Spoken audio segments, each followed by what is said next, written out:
বাসাবাড়িতে আপনারা অল্প পরিসরে মুরগির বাচ্চা কীভাবে লালন পালন করবেন। সম্মানিত ভিউয়ার্স, আসসালামু আলাইকুম। আপনারা যারা বাসাবাড়িতে অল্প মুরগি লালন পালন করেন তারা অনেকেই অনেকভাবে ক্ষতিগ্রস্ত হন। যেমন কুচে মুরগি দিয়ে বাচ্চা ফোটানোর পরে 5 থেকে 7 দিন বয়সে আপনাদের মুরগির বাচ্চাগুলো মারা যায়। কোন কারণে মারা যায় এই বিষয়ে আপনাদের কোনো ধারণা নেই এবং ধারণা না থাকার ফলে আপনারা বিষয়টা সমাধান করতে পারেন না। সম্মানিত ভিউয়ার্স, এই বিষয়ে আজকে কথা বলবো।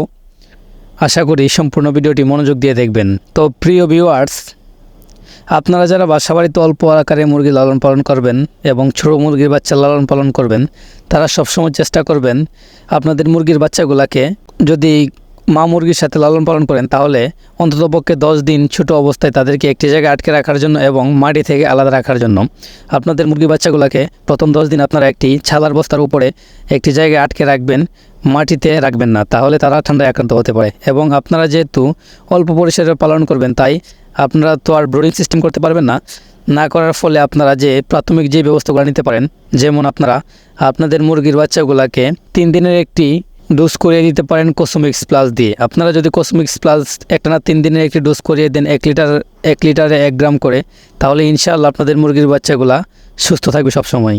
আর আরেকটি বিষয় তা হলো আপনারা চেষ্টা করবেন আপনাদের মুরগির বাচ্চাগুলোকে 1 থেকে 30 দিন বয়স পর্যন্ত আপনারা অবশ্যই স্টার্টার ফিড খাওয়াবেন। কোনোভাবেই অন্য কোনো খাবার দিবেন না, তাহলে তারা অসুস্থ হয়ে যাবে দ্রুত এবং অসুস্থ হওয়ার ফলে একসময় মারা যেতে পারে। তাই চেষ্টা করবেন অবশ্যই 1 থেকে 30 দিন পর্যন্ত আপনারা স্টার্টার ফিড খাওয়ানোর, এবং যদি পারেন তাহলে ভ্যাকসিন করে নেবেন।